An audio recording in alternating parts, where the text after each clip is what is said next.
Si on baisse les bras, évidemment, ça, il ne se passera rien. Personne ne va décider pour vous. Il n'y a pas de force dans le système qui va aller naturellement dans la bonne direction. Ça, c'est sûr.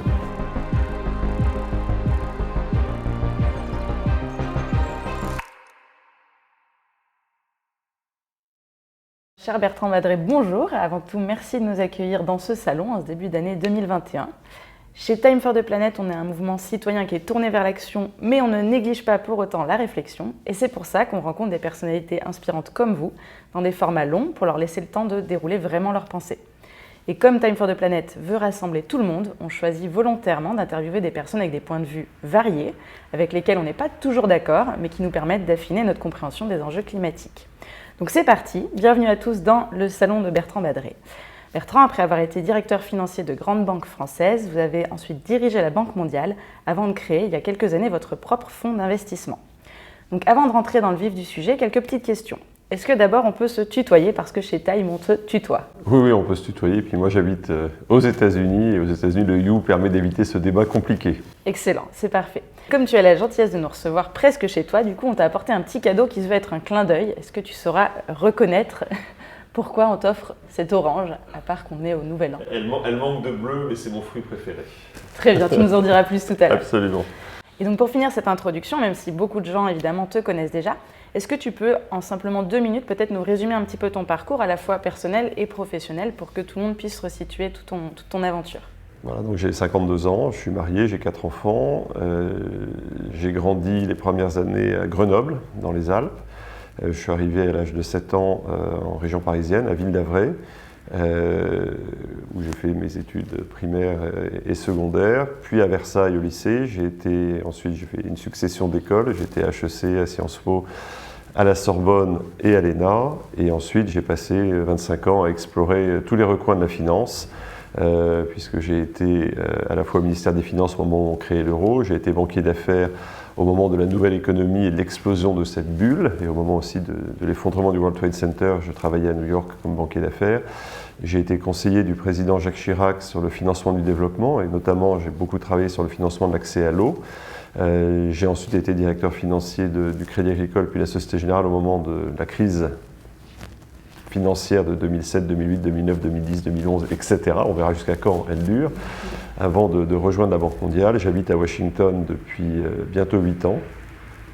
Et je me suis mis en mode pause sur la finance pour réfléchir à ce que ça voulait dire et comment on réinvente cette finance après tout ce qui s'est passé depuis une quinzaine d'années. Par ailleurs, j'adore la bande dessinée, j'aime beaucoup la montagne, j'aime bien le débat d'idées.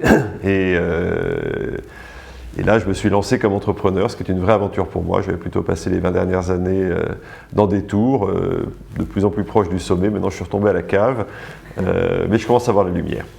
Très bien, donc vous, les crises, vous connaissez un petit peu, si j'ai bien compris, les crises financières notamment. Aujourd'hui, 2021, janvier, on sort de confinement, on est entre couvre-feu, on ne sait pas où ça va vraiment aller.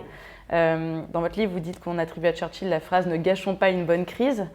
Pour toi, est-ce que la crise du Covid, c'est une opportunité aujourd'hui?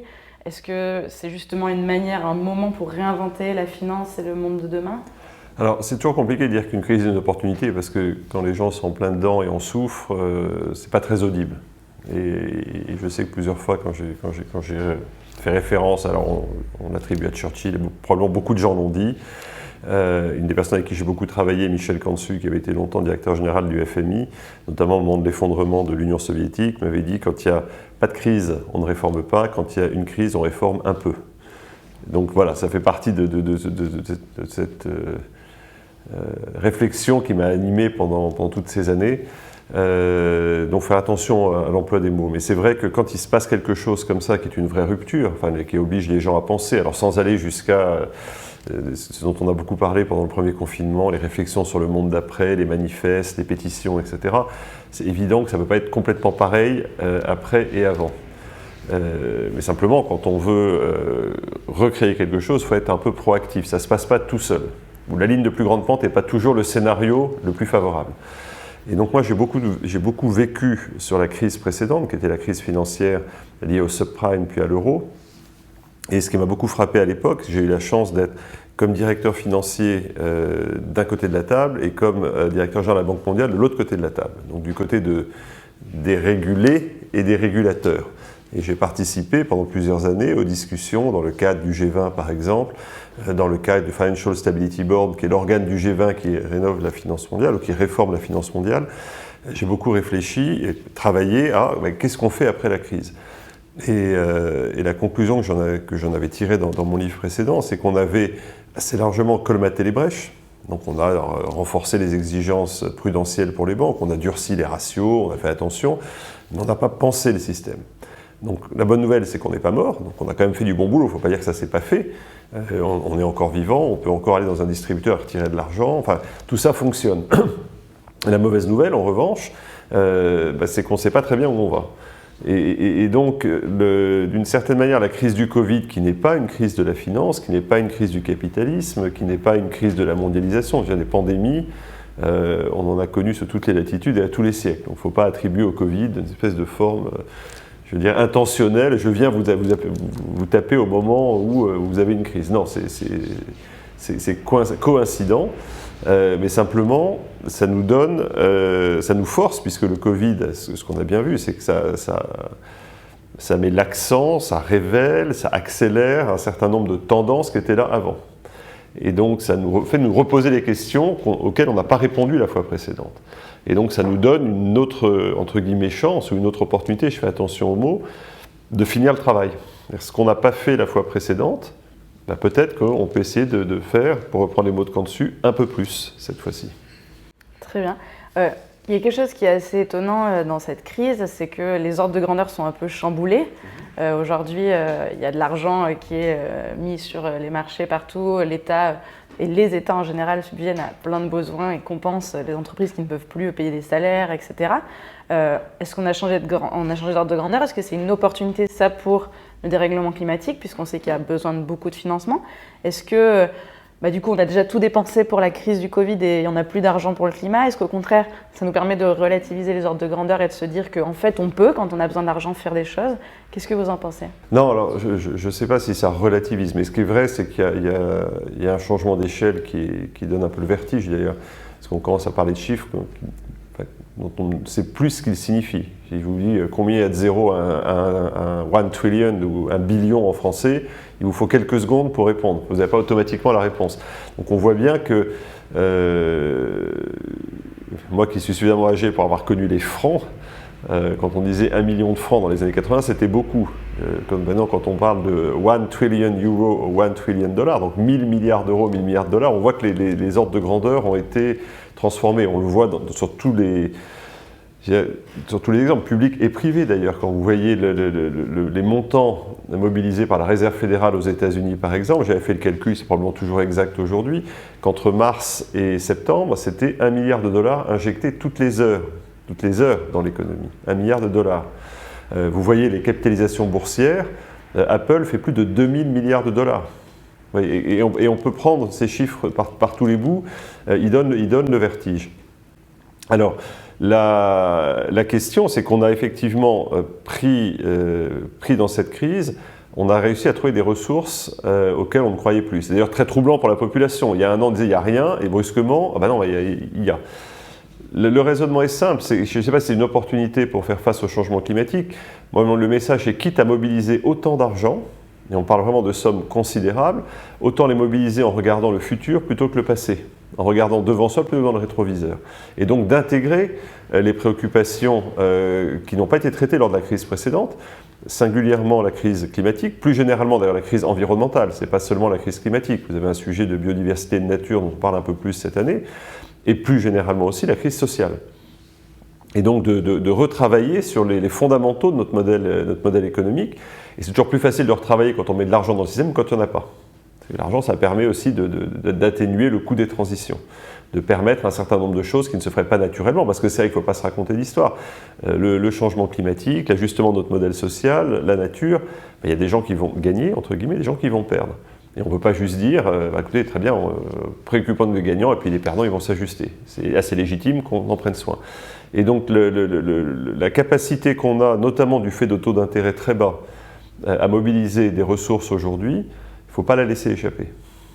Et est-ce que le risque du surendettement dont on parlait tant au cours des dernières années, que les politiques invoquent souvent, c'est quelque chose qui du coup n'est plus un vrai risque? On a l'impression qu'on s'en est débarrassé. Est-ce que les ratios dont on parlait tant, les ratios européens, etc., du contrôle du niveau de l'endettement, c'est des choses dont il faut se débarrasser par rapport au niveau d'urgence à la fois de la crise actuelle du Covid et du dérèglement climatique, ou est-ce que c'est un cas dans lequel il faut continuer d'évoluer? Non, alors il faut pas dire brusquement l'argent est gratuit, etc. Ça, c'est absurde et on voit bien, il y a des précédents dans l'histoire. Quand on rentre dans ce genre de zone, la variable clé, c'est la confiance. La monnaie fiduciaire, c'est la monnaie qui donne la confiance. Sinon, on arrive au temps des brouettes où les prix passent du milliard au millier de milliard au milliard de milliards, etc. Donc ça, c'est vraiment le sujet qu'il ne faut pas avoir à l'esprit. En revanche, ce qui est vrai aujourd'hui, c'est qu'il faut probablement réviser ou changer les lunettes avec lesquelles on regarde l'endettement. Donc ça veut dire que l'endettement est sans limite et que l'argent est gratuit, mais c'est vrai qu'aujourd'hui, du fait notamment de l'intervention des banques centrales, mais pas seulement, les taux d'intérêt sont très bas.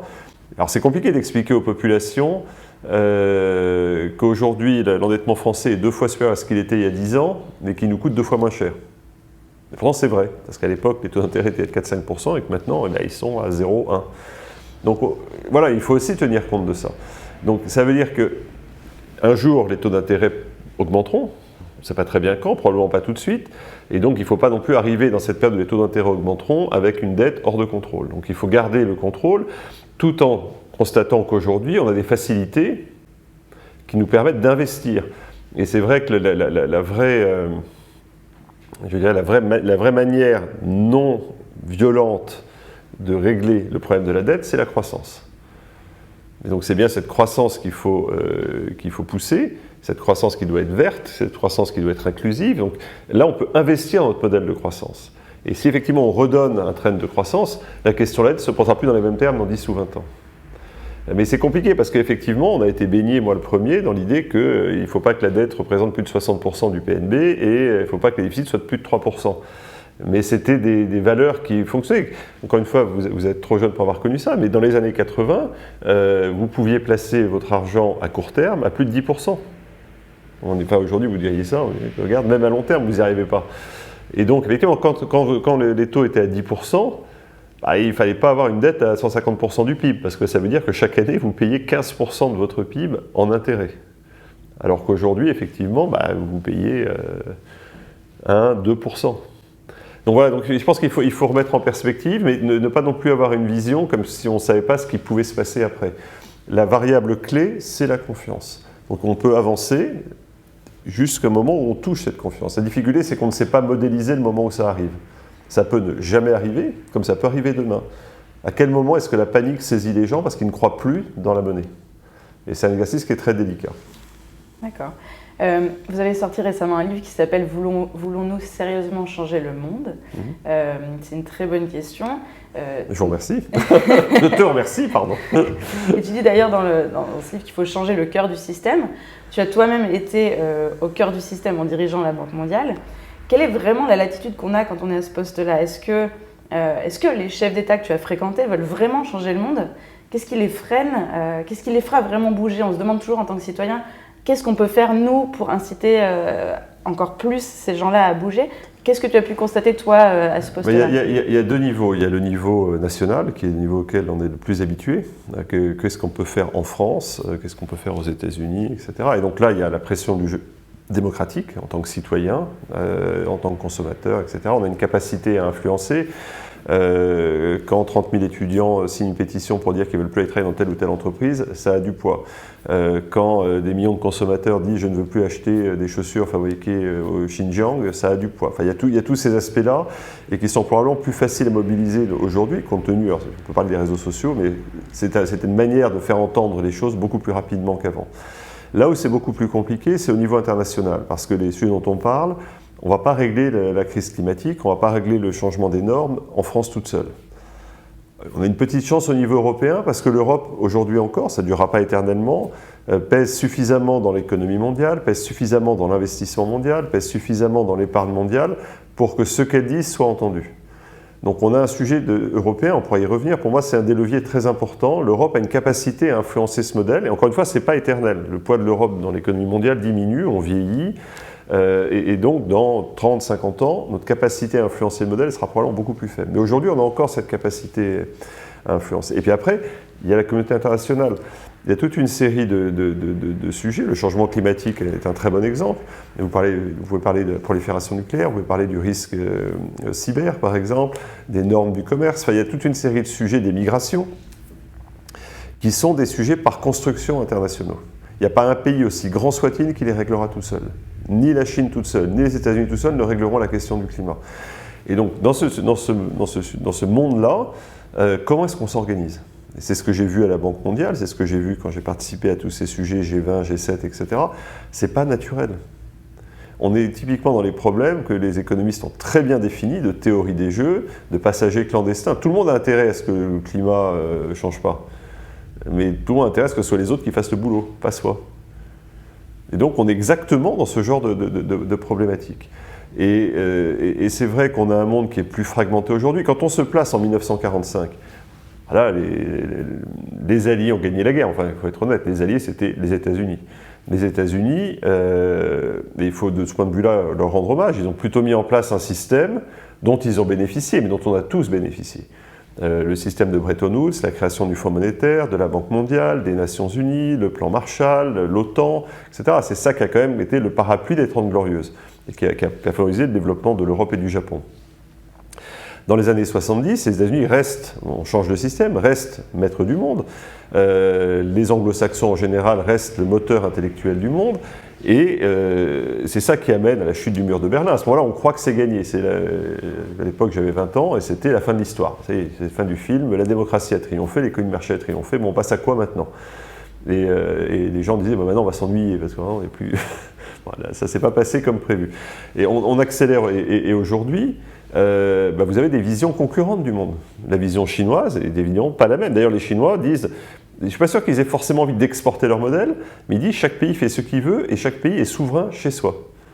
Et c'est une vision qui n'est pas complètement compatible avec la vision, surtout que les Français et les Américains qui ont cette vision un peu universaliste, eux veulent quelque chose qui s'étende au reste de la planète. Aujourd'hui, ça ne marche pas comme ça. C'est ce que Kissinger, l'ancien secrétaire d'État américain, appelle, qui lui se définit comme un diplomate réaliste, l'État westphalien du monde, au sens des traités de Westphalie, qui a pour la première fois reconnu que les États étaient souverains chez eux. Et donc comment est-ce que les États souverains chez eux, qui ne veulent surtout pas qu'on leur dise ce qu'ils font chez eux, se mettent d'accord pour des questions internationales? C'est très compliqué. Donc voilà, donc il y a différents niveaux. Donc en tant que citoyen, c'est sûr que notre capacité à influencer le jeu international n'est pas nulle, mais plus faible. Et donc il faut qu'on l'influence par l'intermédiaire de nos États, de nos unions, comme l'Union européenne, et qu'on pousse. Et dans quel sens on le pousse? Il faut changer le logiciel de notre système. Comment on le change? Vers quoi on va? Est-ce qu'il faut abandonner le capitalisme? Est-ce qu'il faut le réparer? Sur quoi on se penche pour justement faire cette transition? Il faut faire très attention, parce que quand on commence à avoir ce genre de débat, les gens disent ça c'est les Français. Alors les Français, ils aiment bien les révolutions, ils aiment bien couper les têtes. Et donc le grand soir, c'est d'ailleurs en général les anglo-saxons disent the grand soir, qui est, ça y est, l'abolition des privilèges, la nuit du 4 août, on va dire, on change de système. Bon, il faut être réaliste, ça ne marche pas comme ça. On ne va pas abandonner le capitalisme du jour au lendemain, ce ne serait d'ailleurs pas complètement raisonnable. Mais la question, c'est de savoir comment on peut, comme dans un ordinateur, upgrader. C'est-à-dire, on garde la coque, mais on change l'operating system. Donc c'est ça l'enjeu. La difficulté, c'est que cet operating system, de changer dans un seul pays, ça ne marche pas. Si vous êtes tout seul contre le reste du monde, ça ne marche pas. Donc comment est-ce qu'on peut arriver à créer une masse critique de gens qui changent l'operating system en même temps? L'Europe, par exemple, et puis peut-être avec Biden, l'Europe et les États-Unis, c'est ça pour moi l'enjeu des 5, 10, 15 prochaines années. C'est long de changer un operating system. Aujourd'hui, dans quel système vit-on? On vient d'un système qui pour moi a été défini au tournant des années 70, avec deux dates très symboliques. La première, 13 septembre 1970, Milton Friedman, le grand économiste de l'Université de Chicago, écrit dans un article qu'il faut relire d'ailleurs parce que l'article est très bon. Enfin, je veux dire, il faut se replacer dans le contexte. Dans un article dans le New York Times, l'objet de l'entreprise, c'est d'accroître ses profits. Et pourquoi il dit ça? Parce qu'à l'époque, il y avait un débat autour de General Motors, qui devait être la première entreprise américaine et probablement la première entreprise du monde, et qui se posait la question de modifier sa gouvernance et donc de faire rentrer à son conseil d'administration 3 administrateurs représentant ce qu'on appelait à l'époque le public interest. On dirait les stakeholders, les parties prenantes aujourd'hui.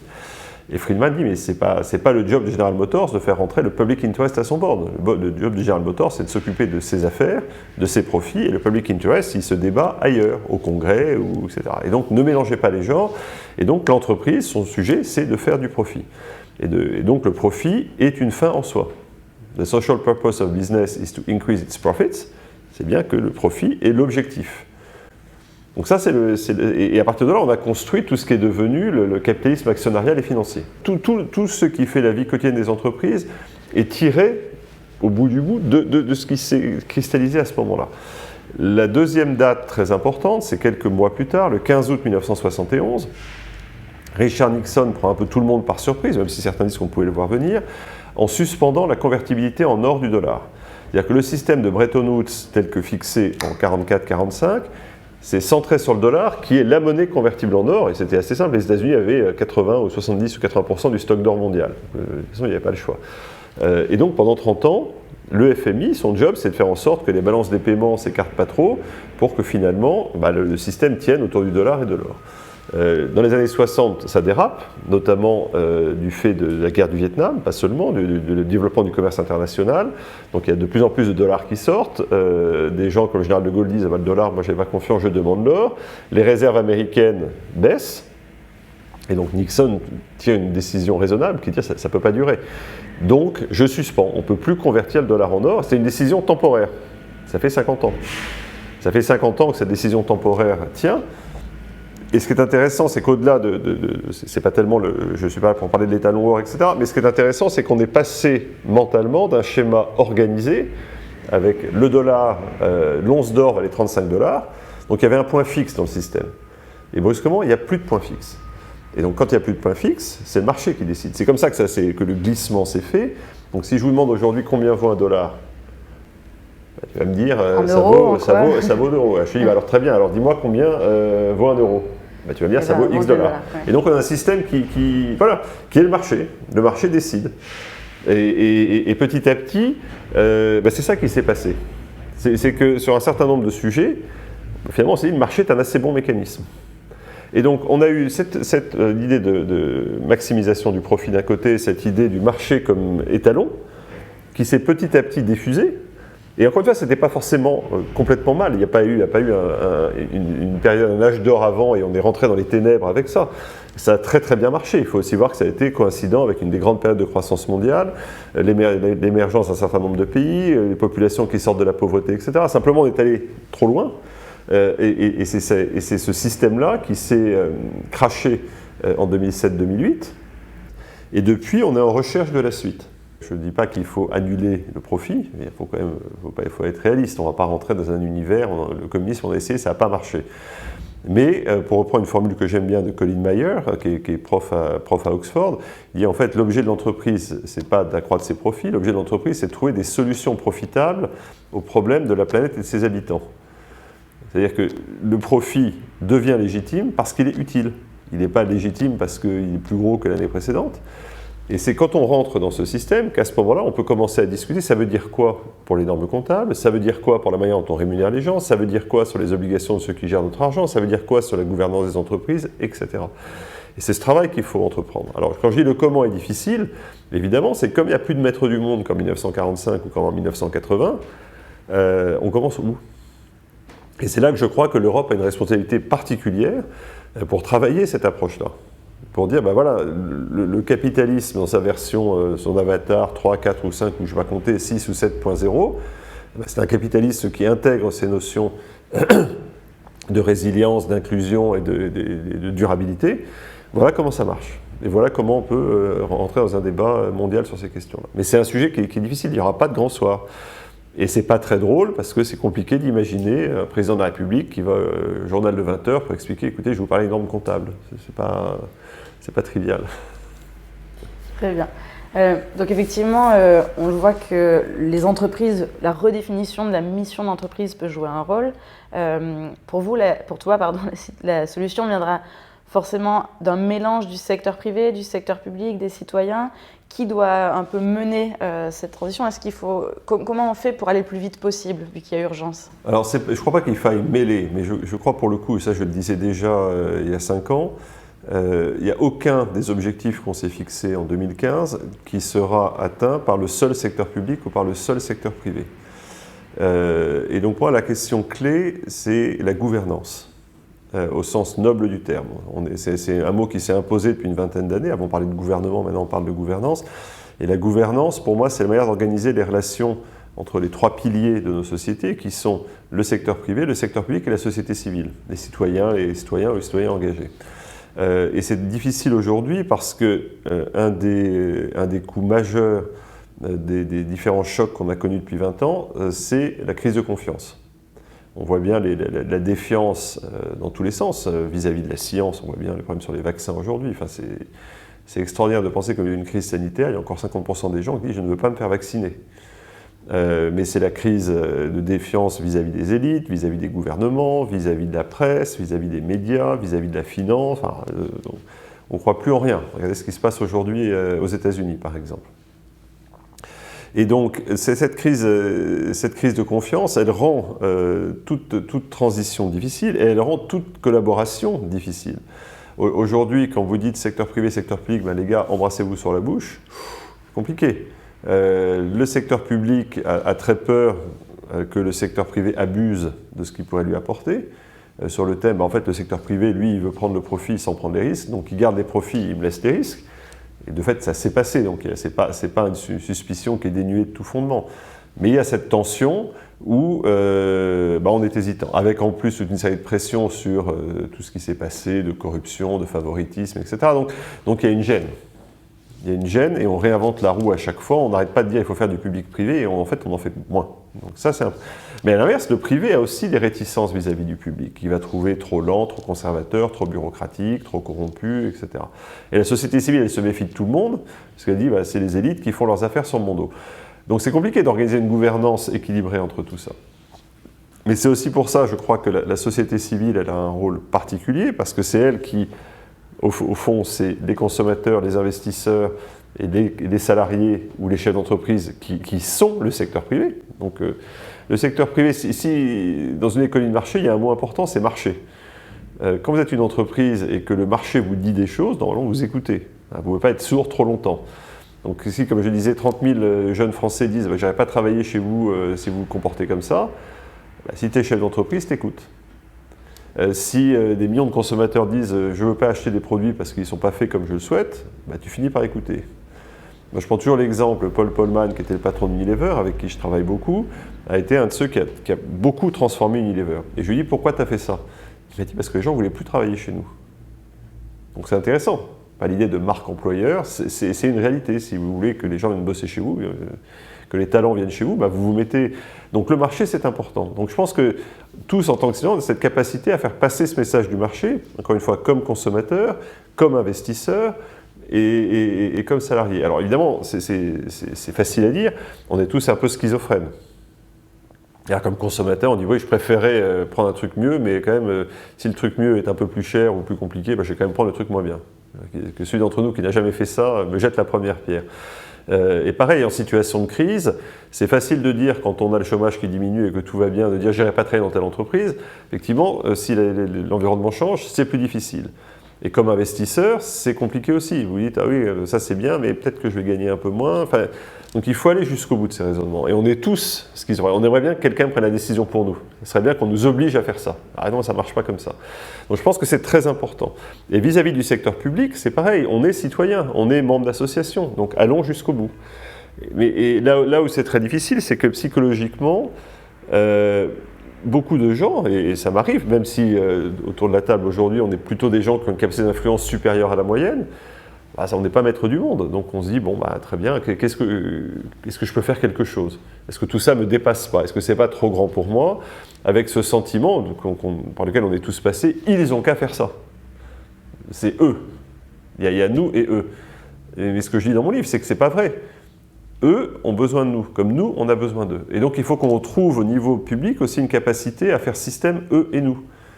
C'est pas un système où voilà, ça me dépasse et donc, bon, bah, très bien, je ne sais pas faire, c'est pas à mon niveau. Et donc, c'est tout ce substrat de réengagement social, économique, citoyen qu'il faut retrouver. Si on baisse les bras, évidemment, ça, il ne se passera rien. Personne ne va décider pour vous. Il n'y a pas de force dans le système qui va aller naturellement dans la bonne direction. Ça, c'est sûr. Donc, en tant que citoyen, on a une capacité d'agir et il faut agir, et c'est comme ça qu'on va citoyen, bouger les choses. dans toutes les dimensions de ce que nous sommes. Encore une fois, citoyen, membre d'une ONG, membre d'un parti politique, consommateur, investisseur, salarié, investisseur. Enfin, si on n'est pas cohérent de ce point de vue-là, et je suis le premier à ne pas l'être, hein, donc je ne dis pas on n'est pas sain naturellement, mais on ne peut pas espérer que ça change si on ne commence pas, et c'est la phrase de Tolstoï que j'aime beaucoup, avec laquelle je conclus mon livre, qui dit tout le monde dans Guerre et Paix, tout le monde veut changer le monde, personne ne veut se changer soi-même. On en est tous là. On aimerait bien que le monde change et qu'on suive. Et là, on est à un moment, je crois, où le monde ne changera pas si on ne fait pas une petite part du chemin nous-mêmes. Alors, chez Time for the Planet, justement, on propose aux citoyens de passer à l'action en tant qu'investisseurs, en choisissant d'investir dans Time for the Planet, qui est non-profit, et de miser sur la finance comme outil pour lutter contre le dérèglement climatique. Ça fait écho à un autre de tes livres qui est Can Finance Save the World? Est-ce que la finance peut sauver le monde? Il y a pas mal d'instruments financiers qui sont évoqués pour essayer de lutter contre le dérèglement climatique, comme fixer un prix pour le carbone. Est-ce que pour toi, c'est un des instruments clés? Comment ça marche? Pourquoi ça n'est pas encore en place? Pourquoi c'est si lent? Est-ce que tu miserais là-dessus comme instrument financier pour essayer de régler ce problème? Alors là aussi, il faut se garder, et c'est aussi une tentation très française, de dire tiens, j'ai trouvé l'instrument qui va apporter la solution. Bon, ça contribue, et ça ne contribue pas tout seul. Donc il faut faire très attention à la tentation, encore une fois, assez française, de dire j'ai trouvé le truc. Revenons sur la finance d'abord. La finance, c'est d'abord un merveilleux instrument, ou des merveilleux instruments. La finance, c'est quand même l'outil qui nous permet de gérer deux dimensions importantes, deux dimensions de l'incertitude importante, qui sont la géographie et le temps. Avec aujourd'hui, dans ce salon, je peux, grâce aux outils financiers, investir pour dans 20 ans, ou investir à 20 000 km, ou à 20 000 km pour dans 20 ans. C'est extraordinaire. C'est quand même une des révolutions extrêmement importantes qui s'est passée depuis 2000 ans. On a inventé cette capacité à se projeter dans le temps et dans l'espace. Alors après, on a raffiné, on a fait des choses qui parfois étaient moins utiles. Mais la finance, c'est quand même fondamentalement ça. Et il faut se rappeler, et c'est aussi la sagesse populaire, que c'est plutôt à la main de contrôler l'outil qu'à l'outil de contrôler la main. Donc la finance, elle fait ce qu'on lui demande de faire. Quand elle s'émancipe, quand le génie sort de la bouteille, comme on l'a vu avec un certain nombre de crises financières, l'outil prend le contrôle de la main et ça tourne mal. Je me souviens, j'avais retrouvé des statistiques intéressantes, alors c'était sur les marchés américains et anglais, enfin britanniques. Les deux moments dans l'histoire économique où la finance a eu le poids le plus élevé dans le PNB des deux pays, c'est 1929 et 2007. Parce que ce n'est pas uniquement une coïncidence. Voilà, donc là, à un moment donné, il faut que la finance reste à sa place, rende les services qu'on attend d'elle. Donc ça, je pense que c'est très important. Et alors, pour revenir spécifiquement sur le prix du carbone, on est exactement dans le cas dont on parlait tout à l'heure. C'est qu'un prix du carbone dans un seul pays, c'est difficile. Pourquoi est-ce qu'en France, on prendrait un prix du carbone comme ça et on paierait toutes les conséquences? On a bien vu d'ailleurs avec les Gilets jaunes que ce n'était pas un sujet simple. Donc il faut trouver le niveau pertinent. Et idéalement, ce serait formidable qu'il y ait un prix du carbone mondial. On dit la tonne de carbone vaut 100 € partout, ou 100 $, ou ce que vous voulez, partout sur la planète. Et ça ne marche pas comme ça. Vous ne pouvez pas imposer aux autres pays de prendre la même chose que vous. Et aujourd'hui, quand vous regardez l'ampleur des prix du carbone dans tous les pays, ça va de 1 à 100. Il y a toute la gamme. Et donc, on n'a pas de marché du carbone mondial. On a en plus des approches différenciées d'un prix du carbone, d'un marché du prix du carbone, ce qui est aussi différent d'un prix administratif ou d'un prix de marché. Donc, on n'a pas ce système. D'où la réflexion en Europe d'un prix du carbone aux frontières, par exemple. De dire, nous, on a un prix du carbone interne en Europe, et ceux qui veulent venir chez nous, on taxe en fonction du carbone qui est compris. Donc, on va avancer dans cette direction. Mon sentiment, c'est que c'est un très beau test, le prix du carbone. Je pense que c'est vraiment un des aspects essentiels. C'est certainement pas le seul, mais c'est quelque chose de très compréhensible maintenant, mais qui montre l'idée d'internaliser dans nos modèles financiers ce genre de choses. Et ça, c'est un travail de longue haleine. Ça va prendre, encore une fois, 5 ans, 10 ans, 15 ans, 20 ans. Et ce n'est pas choquant. Enfin, il n'y aura pas de grand soir. Il faut s'habituer à ça. Il faut commencer à travailler. Et par ailleurs, ça pour moi, c'est quelque chose de très important. Il faut que ces sujets-là, l'Europe ne soit pas naïve. Je pense qu'on est plutôt en avance sur la réflexion. On a plutôt des acteurs qui ont fait des choses avant tout le monde. On a, avec la crise du Covid, tenu le cap sur le Green Deal. On a toute une série de directives européennes sur la finance durable, etc., qui sont déjà en application ou qui sont en cours de discussion. Le risque, c'est que les États-Unis, qui sont pour le coup très bons quand il s'agit d'opportunités de marché, voient bien que tout ça a de la valeur de marché et finalement imposent leur système qui sera plus simple, plus malléable, plus vendable que l'approche européenne qui reste très européenne, très technocratique, très détaillée, etc. Et donc il y a pour moi un sujet de souveraineté pour l'Europe qui est de dire, mais au fond, dans cette économie, je vais être la zone qui définit elle-même ce qui est bien ou ce qui est mal. Je ne veux pas que ça soit décidé par les États-Unis ou la Chine. Je veux être capable de... Le risque, c'est que si on ne le fait pas bien, ça soit imposé de l'extérieur. Tu parles beaucoup de donc, changer, d'intégrer dans les indicateurs, dans les mesures, les impératifs écologiques, de biodiversité, etc. Tu le disais toi-même, tu es devenu entrepreneur récemment en créant ton propre fonds d'investissement qui s'appelle, petit clin d'œil à l'orange qui est devant toi, Blue Lake and Orange Sustainable Capital, en référence du coup au poème, j'imagine, d'Éluard. Oui. Est-ce que tu peux nous expliquer justement dans ce fonds d'investissement, dans ce que tu as créé toi-même, comment tu as essayé d'intégrer ces impératifs? Est-ce que c'est dans les indicateurs? Est-ce que c'est dans le choix des investissements? Nous, chez Time for the Planet, on a choisi de changer le TRI en taux de retour pour la planète. Pareil, en travaillant sur les indicateurs. On a misé sur l'open source également. Est-ce que ce sont des choses que tu as aussi envisagées? Est-ce que tu peux nous dire un petit mot sur ton fonds d'investissement? Alors pour moi, évidemment, quand on est confronté au monde tel qu'il est aujourd'hui, il y a plusieurs types, d'ailleurs celle de baisser les bras sur le thème, de toute façon j'y peux rien, et donc bon, ça sera ce que ça sera. Et puis c'est celle d'agir. Et agir, pour moi, il y a deux manières, compte tenu de ce que je suis, de mon histoire, de ma capacité à influencer, à comprendre ce qui se passe. Il y a participer au débat public, enfin dire, ben voilà, s'il faut changer les normes, voilà ce qu'il faut faire, comment il faut le faire, voilà ce que je pense. Et donc j'essaie d'écrire des livres, des articles, de prendre la parole, etc. Ça je le fais, c'est pas mon métier, mais je pense que c'est important et j'ai cette responsabilité. Comme je dis à mes enfants, je ne vais pas mourir de ne pas l'avoir fait, donc je le fais. Si ça marche, tant mieux. Si ça ne marche pas, bon, moi j'aurais essayé. Donc ça, c'est très important. Et à côté de ça, dans le système tel qu'il est aujourd'hui, comment est-ce qu'on peut pousser les limites? Donc c'est ce que tu fais avec Time for the Planet. C'est ce que j'essaie de faire différemment avec Blue Lake and Orange. Dans le système actuel, on peut quand même faire des choses. On n'est pas paralysé. Il y a quand même de la place pour l'innovation, il y a de la place pour des pionniers, il y a de la place pour bouger les lignes. Pas assez, mais voilà, au moins poussons les lignes. Donc à partir de là, c'est comme ça qu'est née l'idée de Blue Lake and Orange. Donc dans le système tel qu'il fonctionne aujourd'hui, comment est-ce qu'on peut mobiliser de l'épargne pour financer le développement durable au sens des objectifs de développement durable choisis par les Nations Unies en 2015 ? Et pour moi, c'est parti d'un constat macro assez simple, qui est de dire, et c'est encore plus vrai aujourd'hui, vous avez 10, 15, 20 000 milliards de dollars qui sont investis dans des obligations qui vous rapportent un taux négatif. C'est-à-dire que vous avez une richesse considérable qui, de manière délibérée, perd de la valeur chaque année. Alors qu'au même moment, il y a des opportunités d'investissement incroyables dans les pays émergents et en développement, ou d'ailleurs probablement aussi dans les pays développés sur l'opportunité climatique par exemple, enfin, c'est moins mon sujet, où il n'y a pas d'argent qui va parce que c'est risqué, parce qu'on ne comprend pas. Il y a plein de bonnes raisons. Mais c'est pas, quand on prend un peu de recul, si on devait allouer les ressources de la planète là où il y en a le plus besoin, elles n'iraient pas financer à taux négatif le déficit allemand, ou néerlandais, ou suisse, ou japonais, ou français, etc. Elles iraient investir dans le développement équilibré et résilient de l'Amérique latine, de l'Afrique ou de l'Asie du Sud et du Sud-Est. Donc ça, c'est le raisonnement de début.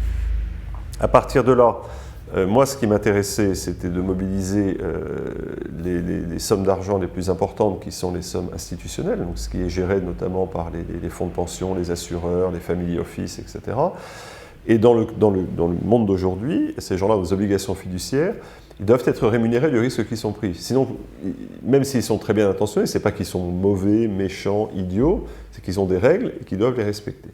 Et donc, il fallait trouver un système dans lequel on démontrait que tout en respectant ces règles, c'est-à-dire en ayant un taux de rendement qui est commensurable au risque qui est pris, on pouvait quand même avoir un impact en lien avec les objectifs de développement durable. Donc ça, c'est l'équation qu'on s'est efforcé de traiter. Donc l'objectif de Blue Like an Orange, d'abord, c'est vraiment le monde émergent et en développement.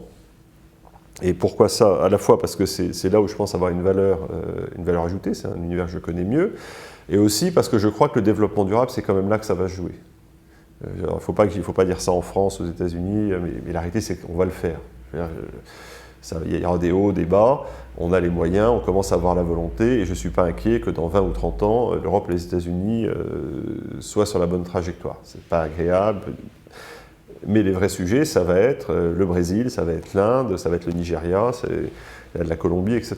Comment est-ce qu'on va, dans ces pays qui vont être les plus peuplés, où la croissance va être la plus forte, comment on va se mettre sur une trajectoire durable tout de suite, en évitant les 200 ans que nous avons mis pour arriver là.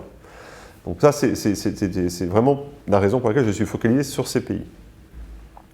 Donc deuxièmement, être très clair avec mes investisseurs, vous avez un taux de rendement qui est commensurable avec le risque que vous prenez. Donc vous êtes rémunéré, vous avez une rémunération de marché. Troisièmement, on apporte un impact au sens de ce qu'on dit sur l'impact aujourd'hui, c'est intentionnel, c'est pas accidentel, on n'arrive pas en disant tiens chouette, on a eu un bénéfice, non, c'est ce qu'on veut, on va se mettre d'accord avec l'entreprise, on va le mesurer, on va rendre compte, etc. Ça c'est très important. Et donc là, ce que nous avons développé, c'est un système on l'a mis en open source aussi, parce que j'ai pas envie d'avoir mon petit truc propriétaire, ma petite niche tout seul. On a un système de impact rating, de même qu'il y a du credit rating, de même que vous pouvez comparer le rating crédit d'un État et d'une entreprise, ou n'importe quel acteur ayant besoin de financement.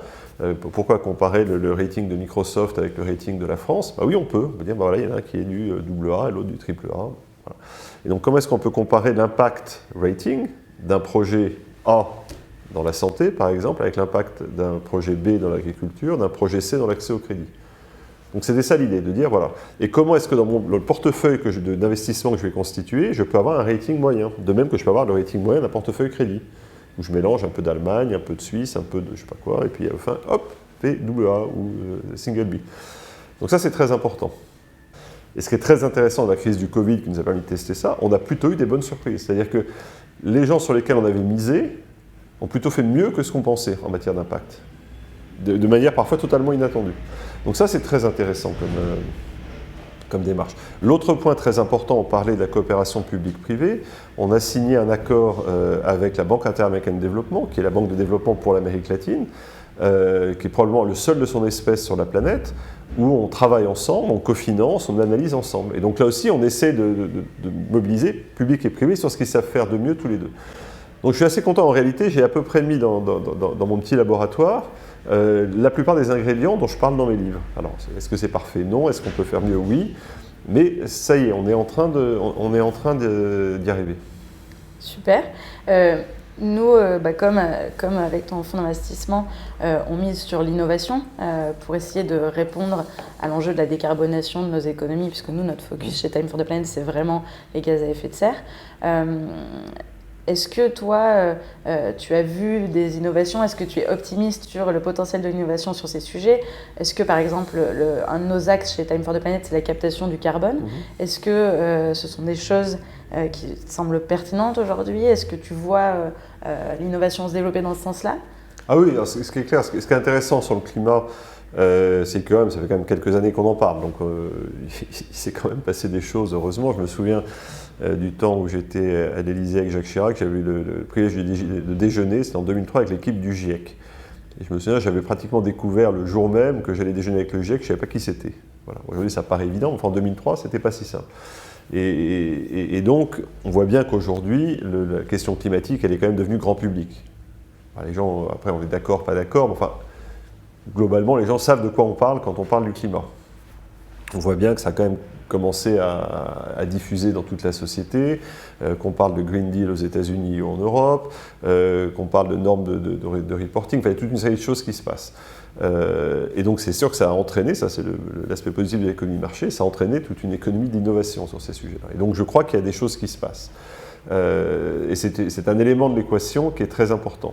Pas suffisant, comme je disais tout à l'heure, il faut que le système aille sérieusement dans cette direction, mais on commence à avoir les outils. C'est vrai, quand on regarde aujourd'hui le coût du kilowattheure solaire ou éolien aujourd'hui comparé à ce qu'il était il y a 20 ans, il s'est quand même passé quelque chose. Ça veut dire qu'il y a quand même eu des investissements, il y a des effets d'échelle, etc. Donc on peut continuer. Et ce qu'il faut, c'est effectivement que ça dépasse le sujet climatique. Donc, une fois, c'est le sujet le plus important, et vraiment, je rends hommage à Time for the Planet. Ça n'est pas le seul sujet, mais c'est le plus important aujourd'hui. Derrière, pour moi, il y a des sujets qui sont très, très importants et qu'on peut traiter de la même manière. On va voir cette année, il y a en Chine la COP 15 sur la nature et biodiversité. Bon, il y a 15 ans de retard. Mais on va avoir le même chemin. Quand les gens vont comprendre ce que ça veut dire, la baisse de la biodiversité ou la mauvaise utilisation des terres, on va arriver à quelque chose d'équivalent. J'ai plus l'acronyme d'équivalent du GIEC pour ça, mais il y a l'équivalent. Donc on va avoir des rapports, les gens vont comprendre. Mais je pense qu'on a aussi la question de ce que les anglo-saxons appellent le gender, la relation homme-femme. Enfin, il y a toute une série de préoccupations qui vont trouver leur place dans ces débats, qu'il va falloir intégrer. Et je pense qu'il y a un énorme sujet qui est la question sociale. La question des inégalités, qui était déjà très importante avant la crise et qui était renforcée par le Covid, doit être prise en compte. Et donc tout ça s'intégrera dans justement ce changement d'operating system. Comment est-ce que l'exemple, pour parler des inégalités, qui nous éloigne du Time for the Planet, mais enfin si les gens ne sont pas contents sur la planète, qu'il fasse plus chaud ou plus froid, s'ils s'entretuent avant, c'est un problème. L'écart entre la rémunération d'un CEO et d'un salarié moyen aux États-Unis, je crois que c'était 1 à 20 dans les années 60, 1 à 60 dans les années 90 et 1 à 300 aujourd'hui. On s'arrête où? Voilà, donc il y a quelques sujets de réglage dans le système qui sont sur la table et auxquels on peut s'atteler. Et ce qui est intéressant avec le climat, c'est qu'il montre que quand on lance le mouvement, l'économie de marché, elle fonctionne. L'innovation, elle fonctionne. Alors, la séquestration du carbone, c'est pas simple, on a fait des progrès. On va bien voir sur le stockage de l'électricité, je suis sûr qu'on va faire des progrès. Il y a toute une série de choses qu'on va être capable de faire. Il faut qu'on puisse le déployer. Mais ça se fera s'il y a des signaux qui sont envoyés. Et les signaux, ça va être à la fois un mélange de coercition, avec la puissance publique, ça vous ne pouvez pas faire, ça vous pouvez faire, d'incitation, ça c'est mieux si vous le faites, ou de désincitation, ça c'est mieux si vous ne le faites pas. Enfin, voilà toute la panoplie des outils publics pour emmener l'économie de marché dans la bonne direction. Je dis souvent l'économie de marché, c'est comme l'eau, quand vous ne mettez pas de contraintes, ça suit la ligne de plus grande pente. Et il y a deux manières, en tout cas on peut canaliser l'économie de marché avec deux digues. La première, c'est la norme publique, et la deuxième, c'est le marché. Et si vous avez d'un côté le marché, au sens consommateur, investisseur, salarié, qui dit écoutez, moi, je veux que vous alliez dans cette direction, et que par ailleurs la norme publique vous y pousse, au lieu d'aller tout droit, vous allez là, vous allez là, vous allez là, vous allez là. Très belle image. On a eu la chance de pouvoir te présenter un petit peu le modèle de Time for the Planet. Quel est ton avis? Est-ce que tu penses qu'on a une chance d'y arriver? Est-ce que tu penses que c'est un modèle pertinent aujourd'hui face aux défis qu'on adresse? Ce que je t'avais dit quand tu m'avais présenté le modèle, c'est que je regrettais de ne pas y avoir pensé plus tôt. Mais donc voilà, c'est ma réponse. Je trouve ça très bien. En même temps, ce que je fais n'est pas exactement similaire. Comme je te le disais, mon sujet, c'est de mobiliser les très grosses réserves d'épargne, qui ne sont pas celles des particuliers directement, mais celles de ceux qui sont encore guidés par des obligations fiduciaires telles qu'elles sont définies aujourd'hui. Et je pense que c'est important qu'une partie des actifs gérés par les fonds de pension, les sociétés d'assurance qui gèrent collectivement notre épargne aillent dans cette direction. La mobilisation citoyenne, avec l'acceptation d'un modèle not for profit, etc., c'est très bien, il faut proposer ce genre d'outils. Ce que je dis souvent, c'est qu'il n'y a pas, il ne faut pas choisir un modèle ou un autre, il faut accepter qu'il y ait plusieurs modèles qui coexistent. Et ça, c'est très important. Et c'est sûr que quand on se met dans une logique friedmanienne pure, ça laisse assez peu de place à la diversité. Mais aujourd'hui, qu'il y ait dans le grand monde de l'impact, de la pure philanthropie jusqu'à ce que je fais, qui est, vous avez un retour de marché et de l'impact, c'est très bien, parce qu'il y a de la place pour tout le monde, et il y a non seulement de la place pour tout le monde, mais il y a un rôle pour tout le monde. Et donc je trouve ça formidable. Et ça participe, tout ça est en écho. Et d'ailleurs, en tant qu'individu, vous pouvez donner une partie de votre épargne à l'équivalent de Time for the Planet, et une partie à votre assureur, en espérant que l'assureur fera bien les choses. C'est comme ça qu'on va y arriver. Il faut y aller tout azimut. Absolument. Une dernière petite question. Chez Time for the Planet, on se veut résolument optimiste. Donc on a fait des constats un peu alarmants ou pas très optimistes aujourd'hui. Pour toi, quelles sont les raisons aujourd'hui d'y croire, de se dire que non, tout n'est pas foutu et qu'on peut encore y arriver? Ah bah évidemment, on ne serait pas là pour en parler sinon. Non, je crois, pendant le premier confinement, après j'ai renoncé, mais j'écrivais tous les jours une pensée du jour. Et j'essayais d'illustrer par un dessin. Et un jour, j'ai fait un dessin de puzzle. Et j'ai dit, en fait, ce qui est extraordinaire, parce que tout le monde dit on fait des puzzles pendant le confinement, parce que ça permet de se détendre, qu'on a du temps, etc. Et j'ai fait ça aussi. Et j'ai dit, aujourd'hui, en fait, on a toutes les pièces du puzzle. On n'a jamais eu autant d'argent, on n'a jamais eu autant de progrès technologiques, on a tous les outils de coopération internationale dont on peut rêver, on ne va pas réinventer les Nations Unies, l'Europe, tout ça. Enfin, donc on a les constats, tout le monde dit, bah oui, il y a un problème. Donc voilà, on a toutes les pièces du puzzle. En fait, ce qui manque, c'est du leadership. C'est effectivement une capacité à dire, bon ok, maintenant on fait le puzzle. Donc ce qui me rend optimiste, c'est qu'on a le puzzle. Ce qui me rend optimiste, c'est, je vois mes enfants, ou vous, enfin les générations un peu plus jeunes, qui se retroussent les bras, qui est à la fois très engagé, pas dire cynique, mais assez réaliste, enfin, qui dit, bah oui, il faut faire le boulot, quoi. On ne va pas attendre. Donc il y a quand même toute une série de facteurs qui font que je suis optimiste. En même temps, il ne faut pas être naïf. C'est un moment qui est très difficile. Alors, j'ai eu la chance de le voir à différents niveaux, y compris dans les négociations internationales, quelque chose qu'on a rarement la chance de voir dans sa vie. Et c'est vrai que une des citations que j'ai beaucoup utilisées, parce qu'elle est très parlante, c'est une phrase une citation de la pièce « La guerre de Troie n'aura pas lieu » de Jean Giraudoux. Je ne sais pas si c'est encore étudié dans les écoles, mais Jean Giraudoux a écrit ça, je crois que c'est en 1936, donc avant la Seconde Guerre mondiale.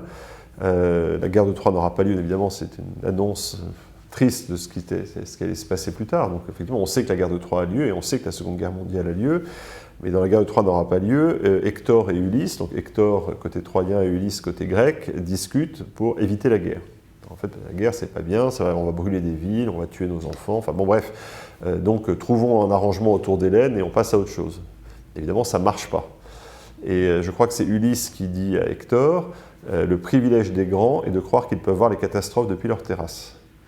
C'est-à-dire qu'on peut commenter l'effondrement. On regarde, ah là, t'as vu ça, ça, ça.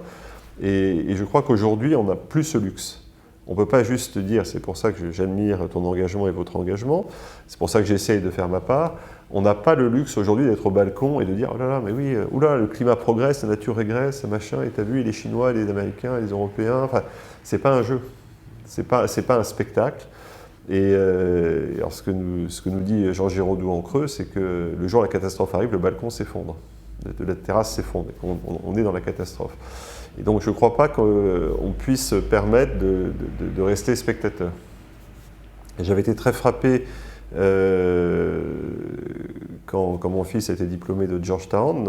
Antonio Guterres, secrétaire général des Nations Unies, a fait ce que les Américains appellent, je trouve cette formule magnifique, le commencement speech. Ce n'est pas la fin, c'est le début. Donc le jour où vous êtes diplômé, là vous jetez votre drapeau en l'air, etc., vous avez le discours. Et donc Antonio Guterres leur a dit, ben voilà, on a échoué. On a échoué, donc il disait, moi, secrétaire général des Nations Unies, ben, je vais faire le maximum dans le temps qui me reste pour limiter les dégâts, mais ben, c'est à vous, je vous passe le témoin et j'ai confiance en vous. Et donc voilà, moi, je vais essayer aussi à mon niveau de limiter les dégâts, de poursuivre, de dire ce que j'ai à dire, mais ce qui me rend optimiste, c'est toi. Merci beaucoup Bertrand, merci pour ce moment de partage, cet entretien. On espère qu'il intéressera nos associés et puis tous les gens qui le regarderont. On a instauré un petit rituel en fin d'interview. Notre communauté a réalisé un livre d'or qu'on va te remettre et on demande à toutes les personnalités qu'on rencontre d'y écrire un mot d'encouragement pour Time for the Planet. Donc on te laisse sortir ta plus belle plume. On te remercie encore pour tous ces éléments hyper intéressants que tu nous as révélés aujourd'hui. Et puis à très bientôt et merci encore. Time for the Planet, quel beau nom, quelle belle idée, le bon programme au bon moment entre 2020 et 2021, 2 années inouïes. Il faut nous projeter au loin ensemble. Notre planète et ses habitants en valent la peine, sérieusement.